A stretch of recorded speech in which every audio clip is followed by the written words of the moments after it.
On poursuit notre discussion avec Charles Hémon, le président et chef de la direction de la Caisse de dépôt et placement du Québec. Bonsoir, M. Hémon. Bonsoir, M. Filion. Alors, 2023, ça a été une année quand même complexe. Hausse des taux d'intérêt, encore une fois, ralentissement de l'économie, beaucoup d'instabilité géopolitique qui s'est ajoutée. Qu'est-ce qui a le mieux marché ou qu'est-ce qui a marqué, en fait, la Caisse de dépôt en 2023? Bien, ce que j'aime bien depuis, quand on prend du recul, 3-4 ans, un environnement avec des conditions extrêmes, c'est qu'à chaque fois, on a des portefeuilles qui prennent le relais. Donc, cette stratégie de diversification en marché boursier, en revenus fixes, en infrastructure, en immobilier, on l'oublie les 2 dernières années, c'était l'infrastructure et l'immobilier qui ont porté le portefeuille. Le relais est pris par les marchés boursiers et revenus fixes. Donc, ce que j'aime bien quand je prends du recul, c'est qu'on a une plateforme diversifiée qui permet de passer à travers les turbulences dont parlait votre collègue à l'effet d'avoir 100 milliards de plus, malgré tout ça, 4 ans plus tard. Quand les marchés chutent et chutent beaucoup, vous chutez moins. Quand les marchés montent et montent beaucoup, vous montez moins que les marchés. Le Nasdaq, 44 en 2023, le S&P 500, 26 Pourquoi il faut être satisfait de 17-18 en marché boursier? Parce que justement, le Nasdaq a perdu autant qu'il a gagné cette année. Donc, on regarde sur 2 ans, on a mieux fait. C'est comme les caisses de retraite que vous parlez de 9,1 par rapport à notre 7,2, des petites caisses de retraite d'1 milliard, seulement dans les marchés boursiers. Elles ont fait moins 10 l'année passée, même si on fait plus 9 cette année. Donc, j'aime mieux être dans un corridor plus étroit de moins 5, plus 7. C'est mieux pour nos déposants. On arrive à une performance qui est plus stable. Ils ont besoin. Et donc, dans ce contexte-là, pour nous, c'est ce qui nous satisfait d'avoir quelque chose qui peut passer dans un corridor plus étroit, plus de stabilité, une performance plus diversifiée. Donc, les marchés boursiers, on fait mieux que notre indice, mais d'une façon plus saine. On a ces 7 magnifiques qui ont vraiment porté les indices et les marchés boursiers. Mais si on en a un peu moins, même si on en a déjà plus qu'avant, mais on en a moins dans le marché, ça veut dire qu'on a battu le reste du marché de façon importante, 200-300 points de base. Moins que le marché? Vous savez, si je voulais en mettre... magnifiques, juste pour qu'on se comprenne, là, c'est les Apple, Amazon, les grandes entreprises technologiques qui dominent, Tesla également. En 2020, quand on est arrivé, on a vu que dans la pandémie, ça nous avait déclassé. On n'en avait pratiquement pas ou très peu. Là, on a à peu près le 2/3 du chemin, puis c'est suffisant. Si j'en voulais autant que dans le marché, dans un portefeuille de 100 milliards en marché boursier, j'en ai 13 milliards, il faudrait qu'on en mette un autre 17 milliards. Ça ne fonctionnerait pas avec nos clients. Ce serait quelque chose qui ne serait pas sain, pas prudent en termes de concentration. C'est trop risqué? Bien, à un moment donné, ça devient trop risqué. Ces 7 titres-là, c'est 30 du marché. On n'a pas vu ça depuis 50 ans, une telle concentration. C'est des bons titres, mais ce qu'on fait, c'est qu'on réussit à battre le reste du marché dans tout le reste des autres titres. Et ça, pour moi, c'est une façon plus prudente, plus saine, supérieure et moins volatile d'arriver à la même fin. Vous avez vos placements privés qui font 1 1 seulement. Pourquoi c'est si décevant de ce côté-là? Bien, décevant, puis en même temps, il faut le prendre avec un peu de perspective. Depuis 3 ans, c'est un portefeuille qui avait rapporté 20 par année. Donc, avec énormément d'appréciation, ça a été le moteur de performance parmi les meilleurs depuis 5 ans. Donc, pour moi, je regarde ce portefeuille-là, il est en santé. La majorité de nos entreprises en portefeuille dans ce secteur-là ont une hausse de profit d'en moyenne 13 mais des coûts de financement plus élevés.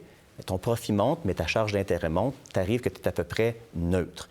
L'industrie a fait 5-6 On est un peu plus bas. Il y a certains placements comme Alstom, qui c'était plus difficile cette année, comme on l'a vu, secteur de la santé. Mais pour moi, c'est plus une pause temporaire qu'un enjeu chronique ou structurel dans ce portefeuille-là. Ça vous inquiète, les problèmes d'Alstom?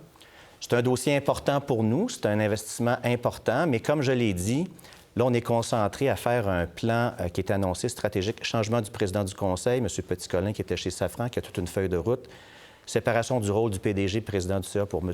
Lafarge, Henri Poupard-Lafarge, vente d'actifs, baisse d'endettement, optimiser capacité de production. Donc, c'est quand même une entreprise qui a fait une acquisition importante de Bombardier Transport à un moment où il y a eu la pandémie, l'inflation. Mais c'est un oligopole et c'est une entreprise qui gagne des parts de marché. Donc, on est là pour le long terme. Et vous êtes très engagé? Oui. Parce que vous avez quoi, 15 à 20 17 17 pour être bien précis. Au Québec, vous êtes passé à 88 milliards d'investissements au Québec. Donc, oui. Des participations, des obligations également au Québec. 88 milliards, vous voulez être à 100 milliards. Vous voulez investir où dans les prochaines années au Québec? Bien, ce que j'aime, premièrement, le Québec a été, oui, on a augmenté de 10 milliards, mais on a été actif au Québec avec des nouveaux investissements. Deuxième chose, le Québec a contribué à notre performance d'ensemble. On parlait tout à l'heure de 32 milliards de hausse d'actifs total, c'est 10 milliards le Québec. Donc, on fait de quoi qui est bien pour l'économie ici, mais également qui est performant pour nos clients. Où est-ce qu'on veut investir? Tous les secteurs ont contribué, mais je dirais que de plus en plus des grands projets, l'infrastructure, l'immobilier, on voit ce qu'on fait au Royal Vic, la cité universitaire, l'autoroute 25, Mme Thomassin en placement privé également. En marché boursier, on a des belles performances. Les sociétés québécoises ont mieux performé que beaucoup de marchés. Alors, on est très fiers de ça. Allez-vous en faire plus en transport collectif? Vous avez le REM. Parfait, pas de problème avec ça, mais vous vous êtes retiré à Longueuil. Le REM de l'Est, vous vous êtes retiré. Là, vous étudiez du côté de Québec. Est-ce que vous allez faire un REM ou quelque chose semblable à Québec? Bien, quand on le prend, c'est toujours la même dynamique. Le gouvernement nous soumet, selon l'entente cadre, d'étudier des projets. Puis on l'a vu, on fait toujours notre analyse, on remet notre analyse. Dans bien des cas, ça ne peut pas être nous qui vont de l'avant avec ce projet. Donc, la même discipline est là. Si on peut aider pour la capitale nationale, on va remettre notre rapport en juin. On s'impliquera. Ça peut être pour une partie du projet, l'ensemble du projet.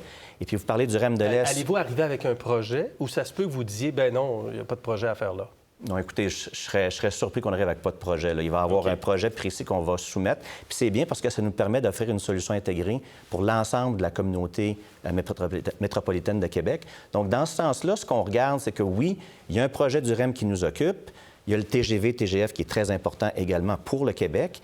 Et là, on a le projet de Québec. Donc, dans l'ensemble, on regarde tout ça, puis on a la même discipline qu'on va toujours avoir pour nos clients. La Caisse a investi 200 millions dans la société mère de Nordvolt en Suède. Est-ce que les contestations qu'on voit en ce moment, en tout cas, il y a beaucoup soit de contestations ou de non-compréhension de ce qui est en train de se passer avec Nordvolt, est-ce que ça vous inquiète? Écoutez, on suit ça attentivement, mais nous, comme investisseurs, la thèse qu'on a faite, c'est qu'on suivait la filière batterie depuis 2-3 ans. Nordvolt nous est apparu comme le meilleur joueur. Il y avait un projet ici, chez nous. On l'a regardé. Il y a plein d'autres investisseurs comme BlackRock, CPP, de renom avec nous qui ont investi là-dedans. On a un investissement sur une industrie qui projette un taux de croissance de 30 par année. Avez-vous peur que Nordvolt ne se fasse pas au Québec? Bien, écoutez, on verra. Je pense qu'il y a tout un processus qui se fait ici, mais je pense qu'il y a des atouts indéniables de faire le projet ici. Ils ont choisi le site.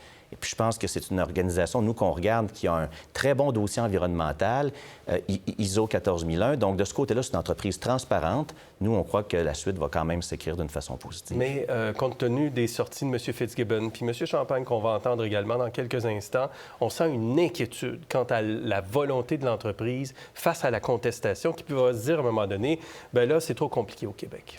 Bien, écoutez, je pense que l'entreprise s'est démontrée là, très ouverte à expliquer son concept. C'est une entreprise transparente. Nous, on les a connus dans le cadre de la revue diligente. Ils ont un très bon dossier environnemental partout où ils sont passés. Alors, laissons-leur la chance de pouvoir expliquer leur histoire. Puis je pense que les gens vont voir qu'il se construit quand même l'équivalent de 30 usines comme ça aux États-Unis actuellement. C'est une industrie en forte croissance. Puis je pense que c'est bien en ce sens-là qu'on puisse voir qu'est-ce qui peut se dérouler ici au Québec. Comme investisseurs, on fait notre rôle, nous, d'investisseurs. On investit dans la société mère. Ça nous expose à toutes leurs activités, mais on a demandé que notre argent soit pour le dossier au Québec. Pour ce qui est du regroupement de Otera et Ivanhoe Cambridge, secteur immobilier, vous avez décidé de faire ça. Mme Paladichev, qui est la PDG de ce secteur-là, s'en va, quitte l'entreprise. Oui. Il y aura combien d'emplois perdus? Écoutez, c'est encore difficile à ce stade-ci de le dire parce que, vous savez, on est en train d'évaluer, c'est pour ça qu'on parle de la fin avril, l'organisation cible qu'on veut. Il y a des choses que nos filiales immobilières font qu'on ne fait pas à la Caisse. Il y a des choses qu'elles font mieux que nous.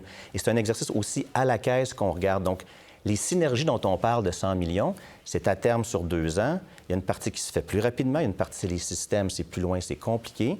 Mais je vous dirais que ça vient de 3 endroits. Avec nos fournisseurs, nos partenaires, extraire plus de ça, nos systèmes informatiques, puis évidemment au niveau de l'optimisation des équipes. Donc, on va préciser ça dans les prochaines semaines. Mais pourquoi c'est important de regrouper ça pour vous? C'est un changement dans la structure. C'est difficile de l'extérieur de comprendre un peu la structure. La genèse et pourquoi? En fait, on libère beaucoup d'heures pour nos gens. Le temps que nos gens ont est ce qu'il y a de plus précieux. On est dans un contexte, on parlait de l'immobilier extrêmement compliqué. Ça permet de se libérer à ne pas avoir 3 conseils d'administration, 3 comités de direction, des processus en double ou en triple. Donc, on maximise le temps pour se concentrer sur le métier d'investisseur. Ça rehausse le bassin de talent parce qu'on prend les meilleurs. Ça permet aussi d'avoir une présence mondiale consolidée. Ça nous amène à un nouveau potentiel. C'est pas juste pour les coûts. OK. M. Aymon, merci. Merci, M. Fillon. C'est un plaisir de vous accueillir à chaque année pour parler des résultats. Merci. Merci à vous. Pour voir nos émissions en entier, rendez-vous sur la chaîne Ici RDI.